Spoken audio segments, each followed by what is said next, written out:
जय हिंद साथियों, मैं धीरज सर आप लोगों के बीच फिर से एक नया टॉपिक लाया हूं। आज का टॉपिक है एम्ब्रियो सैक यानी कि स्ट्रक्चर ऑफ एम्ब्रियो सैक। आज जो है हम लोग भ्रूण कोश की संरचना को देखेंगे। ठीक है, कुछ लड़का लोग बहुत आजकल क्लास में अब्सेंट कर रहा है और उसके गार्जियन के माने गार्जियन कॉल भी कर रहे हैं। ठीक है, उसका पेरेंट्स जो है उन लोगों का कॉल भी करते हैं, सर क्लास नहीं जा रहा है। बहुत तरह की बात है। तो ये जो उम्र होता है ना 14 से लेकर के 16 साल वाला बड़ा खतरनाक होता है। लड़का लोग को सोचता ही नहीं है कि हम क्या कर रहे हैं। ठीक है, इंजॉय में बर्बाद है, इंजॉय में बर्बाद है। तो कहता है कि हमको प्यार हो गया। अरे बेहुदा बकलोलवा, प्यार क्या होता है? उन लोग को मैं कहना चाहता हूँ प्यार हो गया है, बड़का प्यार करता है, प्यार के भूत सवार है तोरा पर है। जब भगवान का प्यार पूरा ना हुआ तो तुम्हारा प्यार पूरा हो जाए है। भगवान का, कृष्ण भगवान का प्यार पूरा न होइल तो तू कौन ढकची के ढक्कन बारे के तोहर प्यार पूरा हो जाए हैं। प्यार करते बड़का प्यार करते, ये कौन सा प्यार है भाई? अपना जिंदगी दिख ही नहीं रहा है, प्यार करते। एक चैटिंग कर लिए, रात में हल्लो हल्लो कर लिए, प्यार हो गया। बकलोल कहीं का। अरे प्यार करना है तो उनसे करो जो तुमको इस धरती पर लाया, जिन्होंने तुमको इस धरती पर लाया, इस जग को दिखलाया, उससे प्यार करो। प्यार करते हैं, बड़का प्यार करते हैं, बकलोल कहीं।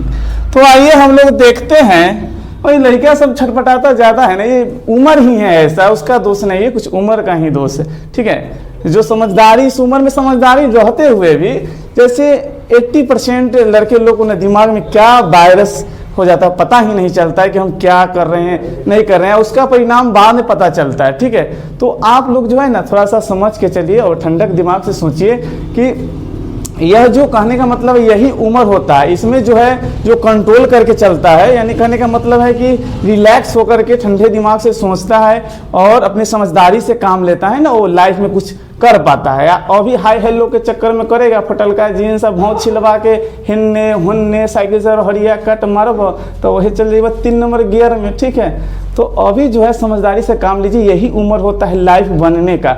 यही उम्रवा में पिछल जाइब तो फिर चल जाइब कहाँ पता बा। तो अभी जो है उम्र है आपका, अभी करियर बनाइए। ठीक है, अब बाद में अगर कहने का मतलब बकलोल यह समझना है आप लोगों को कि कहने का मतलब है कि तुम किसी के पीछे मत भागो, तुम किसी के पीछे मत भागो, तुम अपने आप में ऐसा कुछ बन दिखाओ, अपने आप में कुछ क्वालिटी बना लो कि लोग तुम्हारे पीछे है। अरे तुम क्यों भागते हो लड़कियों के पीछे बकलोल, क्यों भागते हो तुम लोग? तुम अपने आप में ऐसा क्वालिटी बना लो, ऐसे अपने लाइफ को सेट करो कि एक पर एक 1000 आए और हम इग्नोर करें। ऐसा क्वालिटी पैदा करो अपने आप। ओकरा पीछे कर ले, ओकरा पीछे पर से ओकरा पीछे बकलोल कहीं क्या, ये सब छोड़ो, अपने कैरियर के बारे में सोचो। ठीक है, तो आइए हम देखते हैं एम्ब्रियो सैक का स्ट्रक्चर।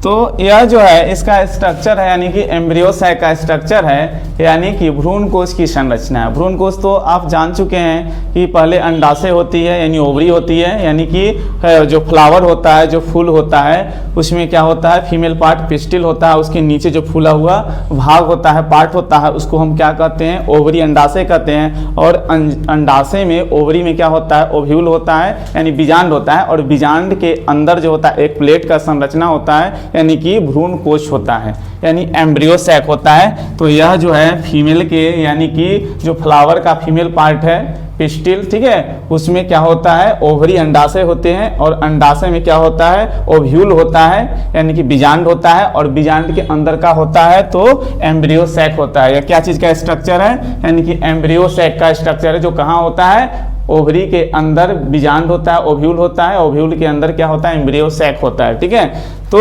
यह जो सेल होता है, 2 सेल है, यह वाला सेल, यह सेल और यह सेल जो दिख रहा है आपको, यह सेल को हम क्या कह सकते हैं बोलिएगा जरा? यानी साइनर गिट्स कह सकते हैं। क्या कह सकते हैं? साइनर गिट्स, साइनर गिट्स कह सकते हैं, यानी सहायक कोशिका कह सकते हैं। क्या कह सकते हैं? सहायक कोशिका। क्या है? सहायक कोशिका। ठीक है, ये क्या होता है? सहायक कोशिका होता है, यानी साइनर गिट्स होता है। ठीक है, और हई वाला जो देख रहे हैं ये क्या है? एग सेल है। क्या है? एग सेल है, एग सेल, यानी कि इसको हम क्या कह सकते हैं? अंडाशय, अंडाणु कह सकते हैं, यानी कि अंड कोशिका कह सकते हैं। ठीक है, अंडाणु या अंड कोशिका कह सकते हैं, अंड कोशिका, अंड कोशिका कह सकते हैं। ठीक है, अंड कोशिका या इग सेल कह सकते हैं, ठीक है। और ये वाला जो होता है इसको हम सेंट्रल सेल के नाम से जानते हैं। क्या जानते हैं? सेंट्रल सेल के नाम से। सेंट्रल सेल क्या कहते हैं? Central cell. यानी कि सेंट्रल सेल को हम लोग क्या कह सकते हैं? यानी कि केंद्रीय कोशिका कह सकते हैं। केंद्रीय कोशिका या केंद्रीय कोशिका कह सकते हैं, ठीक है। केंद्रीय कोशिका, ठीक है, इसको कह सकते हैं केंद्रीय कोशिका, ठीक है। और इसके केंद्रीय कोशिका में क्या होता है? इसको हम पोलर न्यूक्ली कह सकते हैं, या हम क्या कह सकते हैं? एक सेकेंडरी न्यूक्लियस कह सकते हैं, ठीक है। इसको पोलर न्यूक्ली के भी नाम से जानते हैं या सेकेंडरी न्यूक्लियस भी कह सकते हैं। सेकेंडरी न्यूक्लियस, सेकेंडरी न्यूक्लियस भी कहते हैं, यानी कि द्वितीयक केंद्रक, द्वितीयक केंद्रक, द्वितीयक केंद्रक। इसको जो होता है क्या होता है? सेकेंडरी न्यूक्लियस या पोलर न्यूक्ली के नाम से जानते हैं, या कह सकते हैं द्वितीयक केंद्रक। क्या कहते हैं? द्वितीयक केंद्रक, ठीक है। क्या है? द्वितीयक केंद्रक। और यह जो तीनों का तीनों सेल होता है इसको क्या कहते हैं? क्या कहते हैं? बोलिए जरा, पढ़े हैं ना। इसको कहते हैं एंटीपोडल सेल। क्या बोलते हैं? Antipodal cell. एंटीपोडल सेल यानी कि एंटीपोडल सेल को हम लोग हिंदी में क्या कह सकते हैं? तो एंटीपोडल सेल को क्या कह सकते हैं? प्रतिव्यासांत कोशिका, प्रतिमुख कोशिका, प्रतिध्रुवीय कोशिका, ठीक है।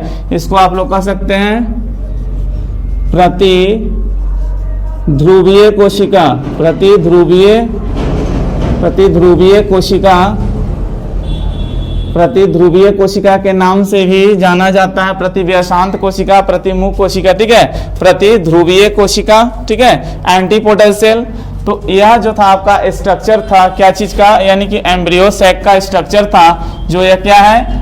एक बात याद रखिएगा, जो एग सेल होता है उस किस छोर होता है? यानी कि यह जो एम्ब्रियो सैक है तो बीजांड द्वार का, बीजांड यानी ओव्यूल के किस साइड में जो होता है एग सेल प्रेजेंट होता है, यानी कि उपस्थित होता है। तो एग सेल इधर है तो इसको माइक्रोपाइल एंड कह सकते हैं। क्या कह सकते हैं? माइक्रोपाइल एंड, माइक्रोपाइल एंड, ठीक है। यानी कि इसको कहते हैं बीजांड द्वार, ठीक है। एग सेल किधर होता है? माइक्रोपाइल एंड की ओर होता है।